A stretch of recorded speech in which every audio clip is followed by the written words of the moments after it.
How to fix PIP mode not working on your iOS.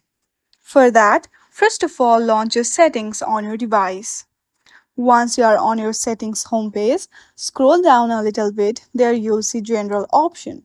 Simply tap on that. From here, tap on software update and make sure that your software is up to date. If you see update button over there, simply hit on that update button to update your system. Once you do that, simply go through picture in picture option and make sure start PIP automatically is toggled on.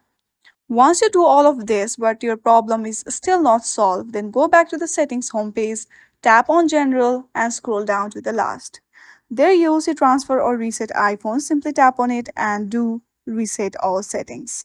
Enter your passcode and then you are good to go. In this very easy step, you can easily fix picture-in-picture mode not working on your iOS. I hope you like this video. If you like this video, then please do not forget to like and subscribe to our channel. Thank you for watching.